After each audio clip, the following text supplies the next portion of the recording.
Hi, and welcome to a new Insider Entertainment.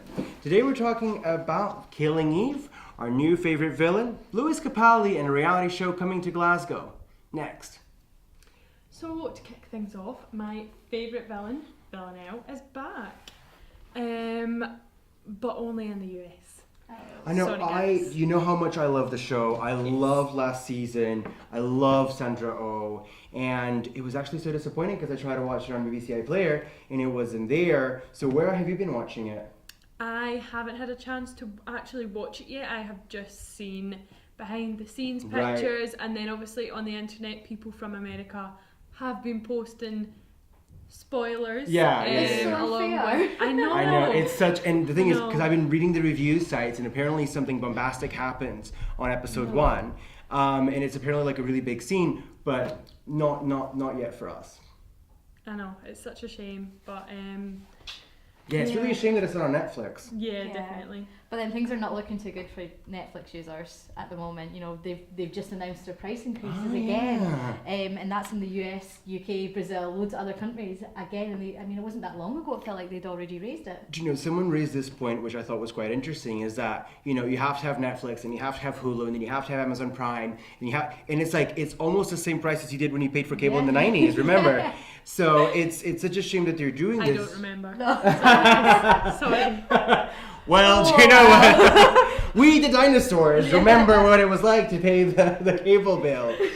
But it's, it is such an interesting conversation to have because it's like, I feel like we should still be paying for the content. Yeah. But it's, at some point you have to be like, well, this is too much. Yeah, and the reality is, because I think you're seeing that they're relaunching something with Beyonce, right? There's a meme about it. Yes, there was actually a couple of tweets that I saw that amused me greatly about the whole Netflix situation, and someone said, made up a conversation between Netflix and Beyonce, with Netflix first of all saying, our Queen Bee, we would love to premiere your documentary, but we just can't afford you.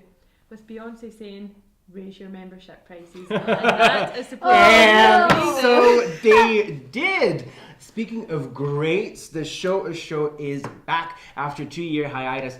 Game of Thrones is back, ladies and gentlemen. It is 3.5 million people tuned in to watch the premiere in the UK alone. But funnily enough, none of us has actually seen it here. No. Our friend Michelle, you'll hear back from soon, has, but we haven't really watched it. Have you guys watched any episodes at all? Yeah, I watched a couple, but I just couldn't. I just don't understand why. It's so interesting. I watched a whole first season. When they say that when you watch the first season, that you're hooked, but to me, it just became like.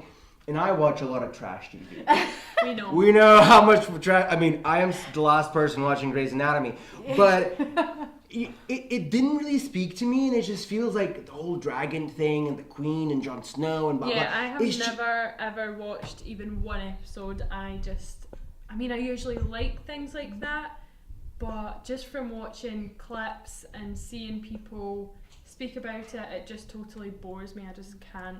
Yeah. But it's like a pandemic, isn't it? It's taking over the world. I'm seeing things for dogs, like dog toys, for little tiny humans, little human clothes, and then adults have got their hoodies, and it just seems to be. It must be raking a fortune into companies. I was reading in New York, they had like the throne in Brooklyn, and people were queuing for 4 hours to sit down and take a selfie in the throne. And to me, but it's one of these things like when ER was big, and when Friends was big. Yeah. But I suppose it's just. It's weird the whole fantasy genre and the dragons, but I suppose Are we too old for it? Have we bypassed that? No, because there's loads of older people watching the show. My flatmate, now he didn't like the new season, but my flatmate said his parents watch it, his brother and sisters watch it, so it is quite big. Maybe something is wrong with us. I mean, we can't live with it. It's And I think what else is returning, Ashley, to the cinemas? We have the Marvel saga. No, it's more my tune. My favourite hero is DC's Batman. That is my element. But my husband, he's went all geeked out on this. Whoa! I'm a geek too. He has booked to go to the cinema at midnight to see. So have I.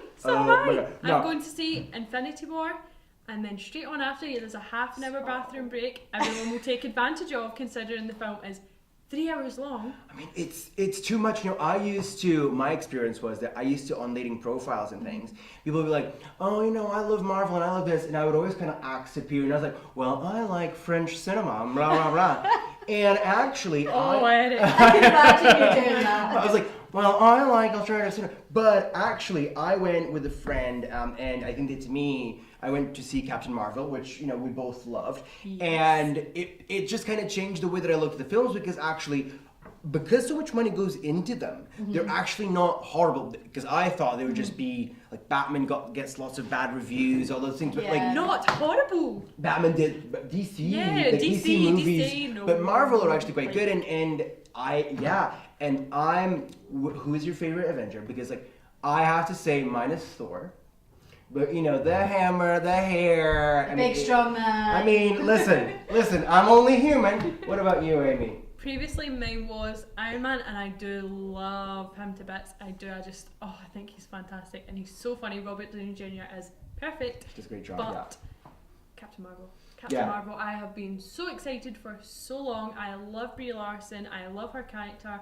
I am just so excited to see it again. And you, babe. Other than Batman. I don't really watch much of it. Like, Yeah. Michael my husband will watch stuff like that on the telly, and I'll be like, oh, this is quite good, but I couldn't tell you which one it was. I just know I can see that it's obviously got main character, a lot of main characters in it, and big named actors and actresses, really big. I mean, they must be throwing money at this thing. I always thought she was more of a Captain America girl.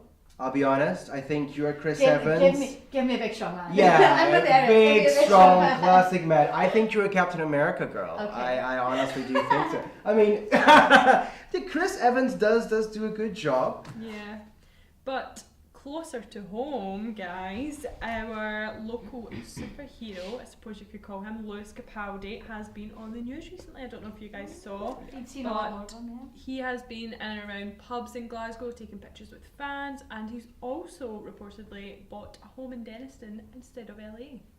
See, I have mixed feelings about Lewis Capaldi. We know. Well, I mean, just before the scenes, she was taunting me with the song, and I have to be honest, there's something about him that I don't really, engage with, but I do know, like, it is so true. Like, people in our class, try to buy tickets to go see him. Tickets sell out in minutes. I wouldn't go and see him, but the song, right now, I cannot get it out of my head. I cannot stop singing it. Yeah.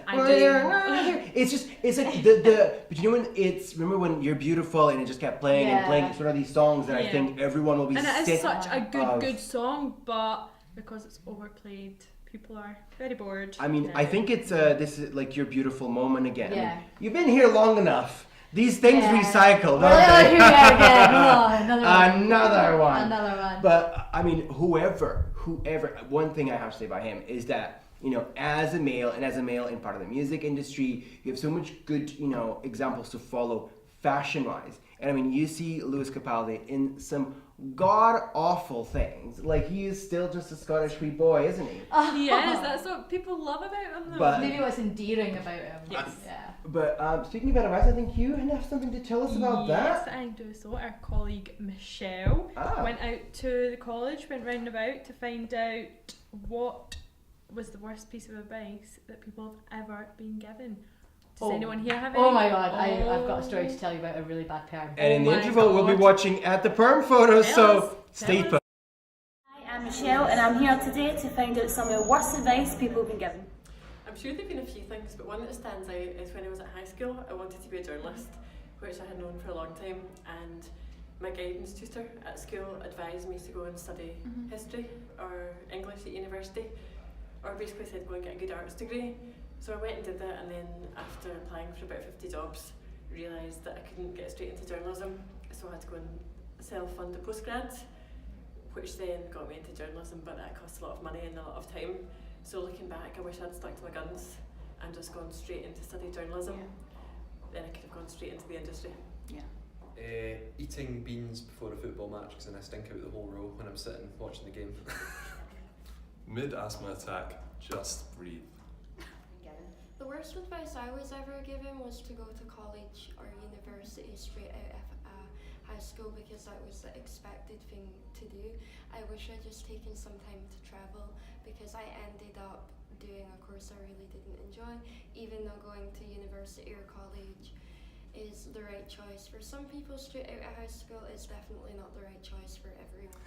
Oh, I think worst advice very clearly, it doesn't matter if you don't win.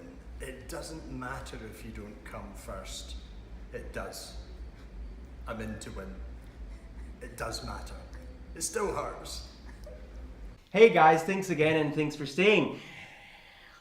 One of my favorite reality TV shows is Looking for People in Glasgow, and it's one of these moments in my life where I'm just like, why am I single? Is this about Don't Tell the Bride? Yeah, I used to watch this with my God. I love that But like, show.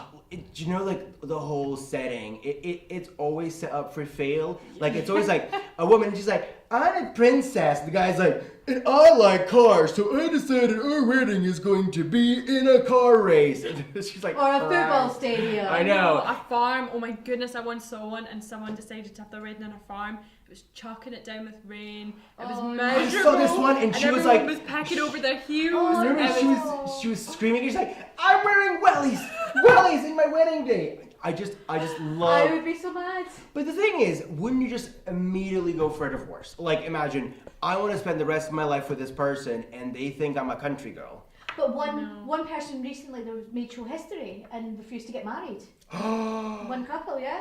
That would be me. If I wasn't, I would be like, I'm sorry, I am not ruining this. No, thank you. But they must check, that, like you said That's earlier, what that I would was make saying. good TV, would Yeah, it? Really? yeah. You know, I think because you want conflict, and you Yeah. obviously you want to You make want sure. the drama. Yeah, and you want to make sure that it is That's as what gets bombastic. you involved, because me and my Yes. gran, we used to watch it and we used to sit and we would shout at the screen, Yeah. at the pure stupidity. Dump of him hen! people. Dump him hen! No, that dress, not that dress. Yeah, no yellow dress, I know. no pink dress. But, you know, she it wants white. I know. I think a conversation to have as well is how much money we're spending on weddings, Oh, and wow, yeah. how crazy that culture is. Yeah. But for now, our show has unfortunately come to an end. Thank you so much for being there. Thank you for listening. Thank you to Michelle for getting some really horrific advice, and see you soon. Bye bye. Thank you.